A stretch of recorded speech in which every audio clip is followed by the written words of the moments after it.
جوزي رفع عليا قضيه بالنشوز وكسبت، هو انا بقى ممكن ارفع عليها متعه ومؤخر؟ المؤخر والعده والحاجات دي اه. الحقوق الشرعيه بتاعتك يعني. ايوه. لا، جوزك دلوقتي انت بتقولي رفع عليك قضيه بالنشوز وكسبها. اه كسبها اه. كسب قضيه النشوز، يبقى انت كده ما عادش ليك حقوق شرعيه عنده. زيها زي قضيه الخلع، زي الطلاق على ابراء.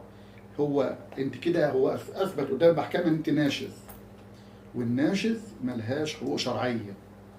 يعني انت لا ليكي حق ترفعي قضيه متعه ولا عده ولا مؤخر.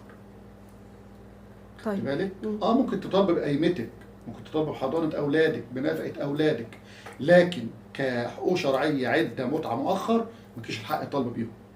ماليش الحق. للاسف ده. ما هو انت اكيد ارتكبت خطا معين، ده اللي خلاها كسب منك قضيه النشوز. اكيد انت طلعت عن طوعه، طلعت عن طاعته. هو كسب قضيه النشوز، بناء عليه ما عادش لك حقوق شرعيه عنده. لك حقوق ماديه اللي هي العده، اللي هي القايمه، لكن عده ومتعه مؤخر لا، ما عادش لك حقوق شرعيه عنده.